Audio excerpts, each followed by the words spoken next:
Hi, I'm Sara Wilson. I am the farmer and owner of Oklahoma Cut Flower Company. We're a specialty cut flower farm in Norman. Today I'm going to show you how to do a beautiful cut flower arrangement.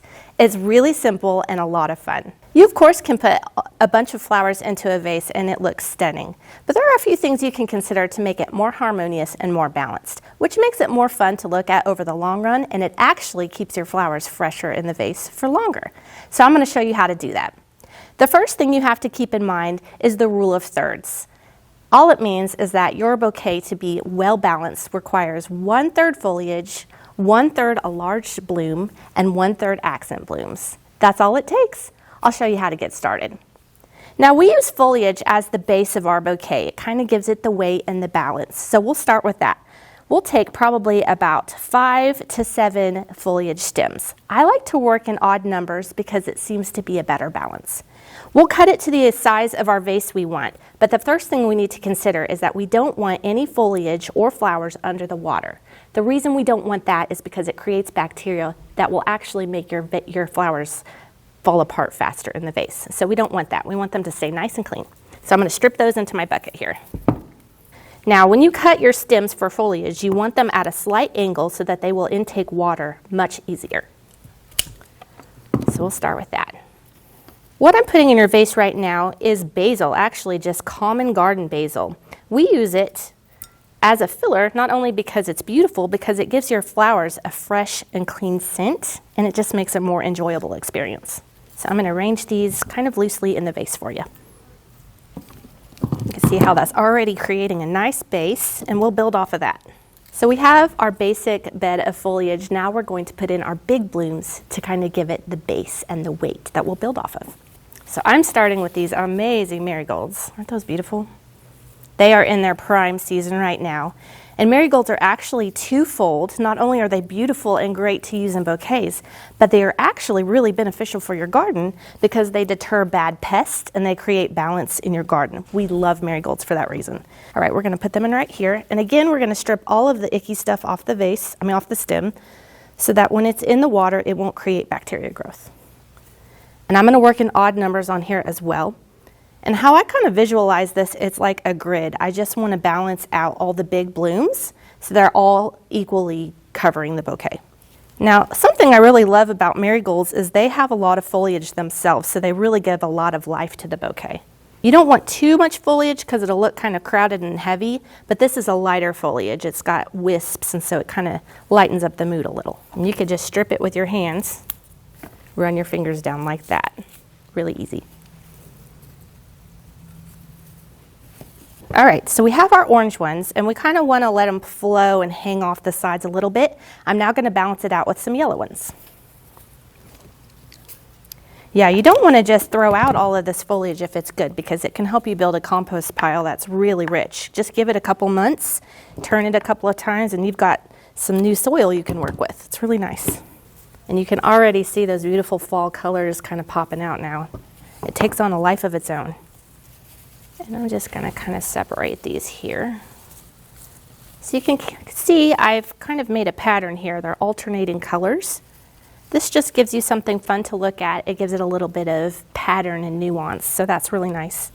And now what we're going to do is we're going to add our accent pieces. I've got these strong, sturdy flowers that are kind of holding the whole thing down, but we also want to create kind of an airier element. So we're going to probably work with these dahlias, which have a more whimsical, thinner stem. They kind of have an airy effect.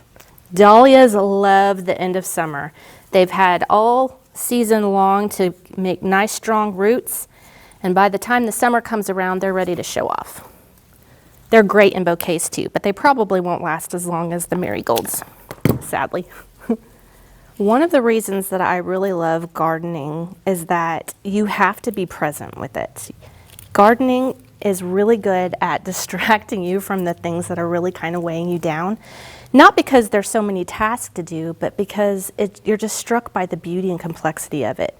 Gardening has so many elements to it. It has the challenge, it has the excitement, it has joy, it has discovery. And building a bouquet like this is a great representation of the process that these flowers go through to become what they are.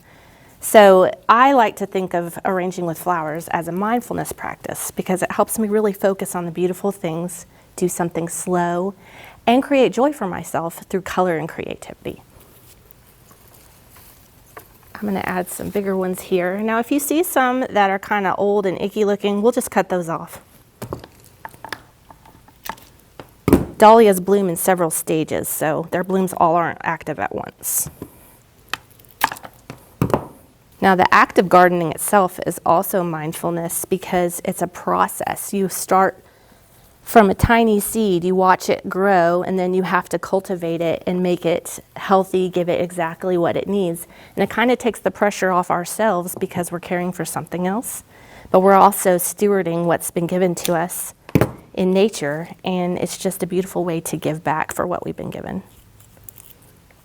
Okay, and now I kind of turned several of the blooms outward so that anytime you look at this vase or you turn it around, there's something interesting to look at. Does that make sense?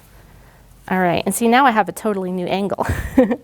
So what we're going to do now is we're going to add pops of color. Now, color, like a darker or brighter color, is going to create that unexpected part, that part that's like, whoa, let me look at that for a minute. If it was all one color palette, it would be beautiful and soothing.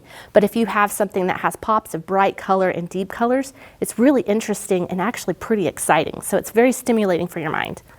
So I have chosen these garden zinnias. Aren't they incredible? They come in all different shapes and sizes, but the color is so rich. And look at them with these bright colors. It just adds a whole nother element that you didn't expect. And that is one of the key elements of joy, surprise. So I like to add those to the bouquets to make them more fun to look at. And how I know where to put these, I mean, I've had lots of practice, but I also am trying to just keep it all even and patterned out. So I'll work catty corner with these different styles of flowers so that it just creates that balance. We're working in the reds here. Now, zinnias are a garden staple in Oklahoma. It is so funny. Northern growers always complain because they can't grow zinnias, but here we're lucky in Oklahoma because the zinnias love our dry, hot weather, and they will go from spring until your first frost. So they just give and give and give. That's why we grow a lot of them. What I'm doing in the vase is I'm crisscrossing the stems so that they support each other. If you put them all at one angle, your whole arrangement will kind of fall over or flop to one side. That creates an airflow problem as well, and more bacteria can grow. So we're actually helping our bouquet last longer by crisscrossing all the stems. All right, so at this point, we're going to take a break and assess our design to see if we need to add any more of the big elements before we add in some light accents. I'm looking at it to see if there's balance. I see there's orange complementing orange, yellow complementing yellow, and then little totes of red in the middle, if you can see that. Isn't that stunning? Okay, so we have our big heavy flowers, we have our bed of foliage, and now we want some lighter elements that create whimsy and the sparkle. Are you ready for that? One of the things I'm going to use to create whimsy is this beautiful grass-like celosia. Isn't that beautiful? It dries gorgeous too. But it kind of adds a fall look to it, but it also gives a little bit of textural interest, which when you look at it, you're like, whoa, I didn't expect that. It's really nice. This is a nice pink one. Pink's unexpected with the reds and the peaches, but it also brings out the peach, if you see that. So playing with different colors can be really exciting as well and give it some elements of surprise too. Okay, and one more. Let's do another pink one. Isn't that gorgeous? I'm going to put this guy right in the center. Okay, we are almost done with our arrangement. We just need something light and airy. So I'm going to go with this beautiful pale pink gomphrena. Now this dries beautifully, but it's also amazing in arrangements. When it dries just a little bit darker, so it changes as it goes, which is very interesting. So this adds another airy element, and it's also really playful when you add those in there. All right, we're almost done. If you can see, I'll turn them around. There's one that's sticking out right here. Funny how when you start with just a pile of flowers, it can turn into something so playful and fun. You know what I'm thinking is it needs a little bit more of a palette cleanser, so I'm going to add a nice coral pink in there because this will brighten up the yellows and the reds, but also create more balance in the colors. So I'm going to add a couple of those in there. And since we've stacked so many stems in there, they can kind of sit on top of others and get a little higher, which is really interesting. Now, when you have your arrangement like this, it's going to look beautiful in the vase for about 2 days before things start to get a little wiltier. So all you need to do is you need to take your stems out, give it fresh water, and a little bit of flower food.